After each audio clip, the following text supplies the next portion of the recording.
Hi guys, I'm with Jobel again. Hello. Hello. Good evening, ladies and gentlemen.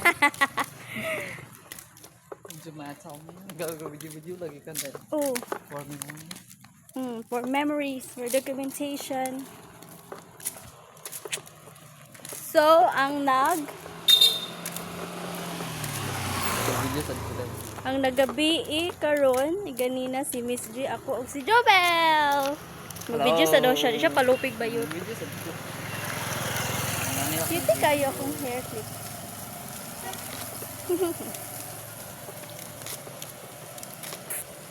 We're on our way Hello home. everyone, good evening. So, We're on our way home. it's already 10. What's day? 10:13 p.m. It's already 10:13 p.m. It's so March 4, we're 2026, going home. Charot. Wednesday. We're going Mabulit up. tao na sa bayudan.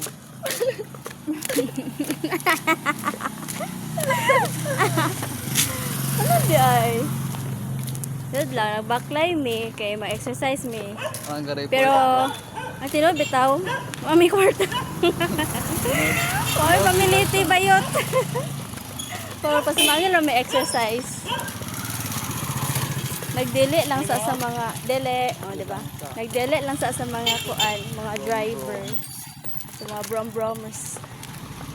First of all, we would like to introduce ourselves. So, we're gonna Wow, report. report 'yon.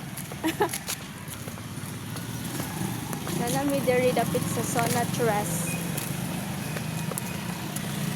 Lag diri sa Zona Tres dai. Pohoners.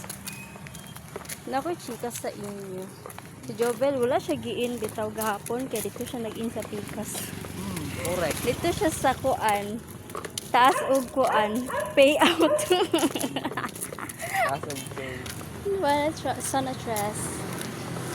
Resort siya dito bayot pero pila ka hours dito? 8 hours? Yes. No to pero naggichatan ko kahapon ni Ate Gigi. Well, di ko makain. Grabe ka lapad akong ulo. Oh, din to si dito na og si Miss. Anyway, that's it for today's update. Ah, gusto ko man na dira pa. Bago-bago ra ba ni sila?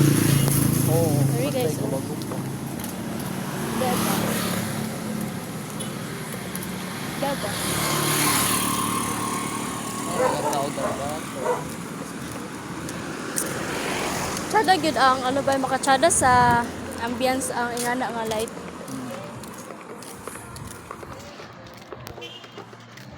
Kukuwag ka. Clock out.